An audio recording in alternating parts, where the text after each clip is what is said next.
A gente continua aqui com esse nosso programa especial temático sobre o coronavírus, sobre Covid-19, que é o que está aí movimentando o mundo. Você viu no bloco anterior, a gente conversou sobre as implicações de saúde, sobre como isso impacta o corpo, o organismo das pessoas, né? E agora vamos saber como é que isso vai impactar a saúde financeira das pessoas. Essa deve ser uma consequência também bastante grave e que vai se prolongar por um tempo. Para conversar sobre isso, eu recebo o professor da área de administração da Universidade Estadual de Ponta Grossa, professor doutor Oswaldo Calegari. Seja bem-vindo, é um prazer recebê-lo. Obrigado, é um prazer estar aqui. Infelizmente, para falar de um impacto que nós gostaríamos que não estivesse existindo, né? Mas eu estou à disposição. Professor, a gente viu até no Facebook, até de uma forma, eu diria um pouco grosseira a colocação, mas que infelizmente ilustra o que parece que vai ser uma realidade, que nós vamos ter no Brasil talvez mais falidos do que falecidos pela doença. Nós estamos nos encaminhando a isso, vai impactar assim, tão gravemente na saúde financeira das pessoas? Veja, o impacto financeiro ele vai ser decorrente de uma série de medidas, né? O que vai nos dizer qual vai ser a quantidade de falidos, né? Eu não espero que isso aconteça dessa forma, serão as contramedidas, né? Uhum. Então, o que nós vamos ter de investimentos na área governamental, que tipo de incentivos a consumo virão por aí, né? Essa semana tivemos algumas medidas como liberação e antecipação de 13º, de fundo de garantia. Então, o governo procura estabelecer algumas formas para que o dinheiro continue circulando. Então, isso é a estrutura básica da economia. O governo, se tivesse alternativas de caixa, né, vai se buscar agora um estado de calamidade aí para que você possa ter uma liberação, né, uma facilidade um pouco maior para transacionar na estrutura orçamentária do governo, que é bastante rígida, e isso talvez traga algum tipo de mecanismo que possibilite também ampliar os gastos do governo. Porque como é que funciona isso? Quando o governo tem capacidade de gasto, né, ele avança fazendo construções, fazendo obras, destinando recursos para que as localidades tenham dinheiro girando, né? Então, quando o governo consegue fazer obra, né, consegue gastar com obras, esse dinheiro gira na localidade e assim faz uma exponencial. Todo esse dinheiro está girando, né? Porque o governo é um grande gerador de compras de serviços, né? Ele é um dos grandes consumidores no Brasil, né? Sim, o governo é um grande indutor, né? Então, quando o governo faz uma obra, vamos imaginar a construção de um hospital, por exemplo, uma ponte, qualquer coisa nesse sentido, né? Vai fazer uma estrada, qualquer coisa que o governo faça um investimento, toda a estrutura paralela começa a ser induzida, né? Então, o governo vai fazer um hospital, eu tenho toda uma estrutura de empresas que vão ser instaladas próximas a esse hospital para fornecer insumos para esse hospital, pessoas que vão construir moradias para aqueles pacientes que vão vir atender aqueles que poderão ser internados para fazer algum tipo de tratamento. Toda essa estrutura, ela é induzida por algum tipo de investimento governamental num circuito, digamos, numa estrutura, num perímetro bastante significativo, né? A cidade como um todo, e toda a região, acaba sendo beneficiado por esse tipo de obra. Professor, e a gente tem visto alguns analistas comentando que, assim, nós estávamos vindo de um ciclo em nível mundial de desenvolvimento, quando se trata de bolsas de dólar, desses ativos, num crescendo já há muito tempo, e que estava mesmo na hora de uma sacudida, aí, de um terremotinho. Isso acontece mesmo? Quer dizer, essa teoria tem esse respaldo aí de que sempre é cíclico a economia?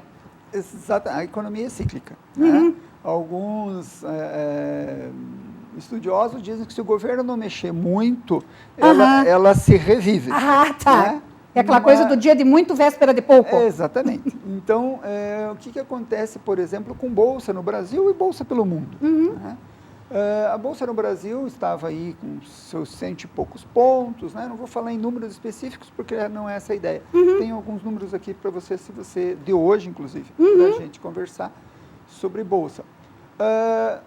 A Bolsa é uma expectativa de geração de riqueza futura. Essa é a ideia, né, do negócio, da Bolsa. Porque ela não é um movimento que diga respeito a uma parcela expressiva da população, né? Fala assim, Bolsa caiu, Bolsa subiu. Quem está lá trabalhando no dia a dia tem a tendência de dizer, e eu tenho o que exatamente com isso, né? Na verdade, isso afeta. Por quê? Na medida que uma empresa não consegue transferir para a sociedade que ela vai gerar algum tipo de ganho, o seu sócio acaba vendendo o seu papel.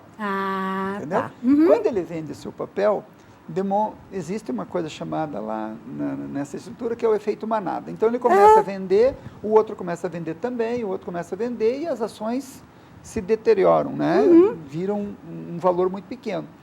Só que a partir do momento que essa empresa não consegue se recapitalizar e não consegue demonstrar que vai gerar essa riqueza futura, ela pode até deixar de existir, por conta de toda a estrutura que ela precisa manter no mercado. Então, vamos imaginar uma empresa de ramo alimentício, para a gente ter uma ideia bem... Que todo mundo conhece, né? Uma prática. empresa... E essa empresa começa a não entregar lucros futuros, a não por dizer, minhas ações crescem. Porque o que é ação para as pessoas entenderem? A ação é uma parte desse patrimônio da empresa. Né? Então, quem compra ação, compra uma parte desse patrimônio. E as ações não tem nada de virtual, ela é extremamente prática, ela é extremamente física. Eu compro um pedaço por 10. É um exemplo simples, compro um pedaço por 10. Eu vendo esse pedaço, coloco na bolsa e vendo esse pedaço por 11. Opa, está se valorizando. Eu ganhei 1. Exatamente. Recuperei 10 e ganhei 1. Quem comprou de mim vende por 12, certo? Ganhou 1 e recuperou o seu 10, certo? Porque ele pagou 11 e assim sucessivamente. O que ocorreu nesses últimos 5, 10 dias de uma forma bastante abrupta? O valor que estava, vamos supor, lá em 15, então várias pessoas já compraram e venderam, e o valor de uma ação é o último preço pago por ela. Né? Então, quanto é que vale uma ação? Vale o último preço que o mercado foi capaz de pagar por ela. Estava em 15. Quando alguém disse, não quero mais isso, não quero mais essa ação. Quando ele disse, não quero mais essa ação despenca de valor. Ou seja, a última pessoa que comprou vai perder todo esse dinheiro. De fato, não tem nada de virtual nisso, ele vai perder mesmo. É como se tivesse botado fogo no dinheiro dele. Ele pegou 15, por exemplo, foi lá e comprou e pagou todo mundo ganhou na cadeia. Né? Quando a ação baixou para 8, por exemplo, ele perdeu 7. Ponto, perdeu. O que acontece com a empresa, efetivamente? A empresa, nesse primeiro momento, ela não perde. Porque a empresa teve esse dinheiro lá atrás, quando ela vendeu essas ações, num primeiro momento, que a gente chama de abertura de capital. Mas essa empresa pode, na expectativa de não ter geração de lucros futuros, não conseguir vender novas ações. E se ela não vende novas ações, ela não consegue ampliar.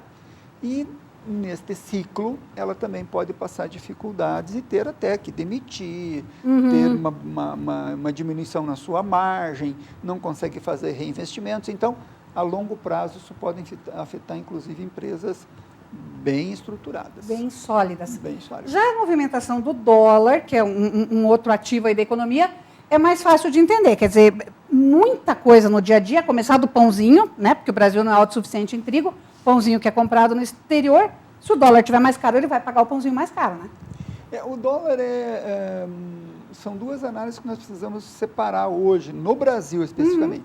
O real hoje é um dos países, uma das moedas que mais perdem valor no mundo. Né? Meu filho esses dias perguntava, mas pai, o que tem a ver o dólar com o peso argentino e o real com a Argentina?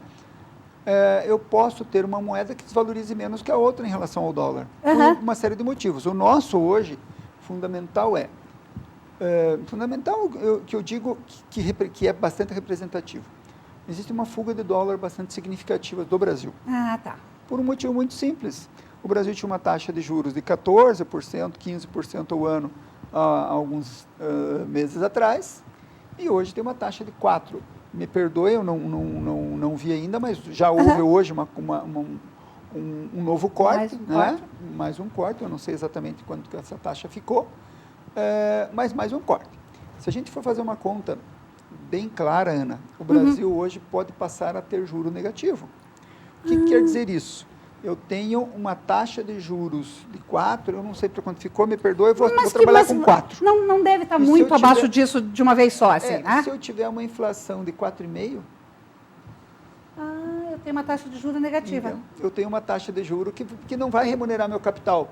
Porque se eu botar 100 mil reais na poupança em janeiro, e lá em dezembro, para comprar o mesmo produto que eu poderia comprar em janeiro, muito provavelmente em janeiro ele vai valer mais do que eu ganhei na poupança. Quer dizer, então nem sempre juro baixo é um bom negócio. Não, nem sempre juro baixo é um bom negócio. Aquela ideia comum. E nesse nosso cenário aí dessa novidade, que até o presidente do país mais importante do mundo está dizendo que nós estamos no pior cenário desde a Segunda Guerra Mundial, o que isso vai piorar ainda essa situação? Quer dizer, que nós já estamos correndo risco aí com bolsa, com dólar, com juro, com inflação, e aí nós temos esse cenário novo do coronavírus. Quer dizer, a lei de Murphy, tudo que é ruim pode piorar. Pode piorar. Ah, tá. Infelizmente, lamentavelmente. Pode piorar. A própria recomendação de que fiquemos em casa, que é extremamente prudente, vai trazer para a economia um impacto bastante razoável, não vai ser um impacto pequeno. Não é o caso de alardes e alarme, mas os impactos virão. Né?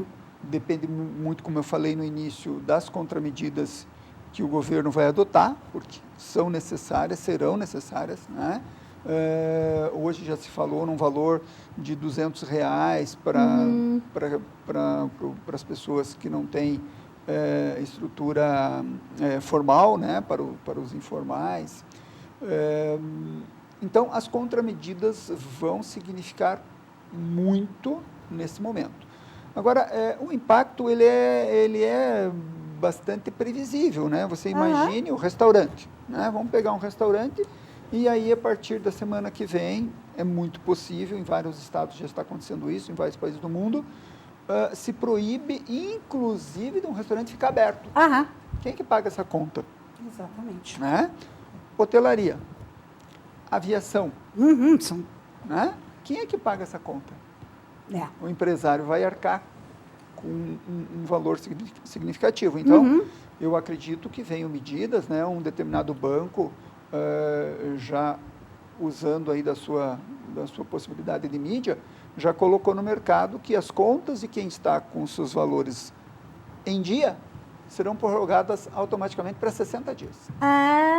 Tá. Então, ou seja... Existem várias medidas que vão auxiliando. Agora, o tal do prejuízo, Ana, ele não se recupera. O que eu deixei de ganhar hoje, eu posso ganhar amanhã um outro valor, não esse.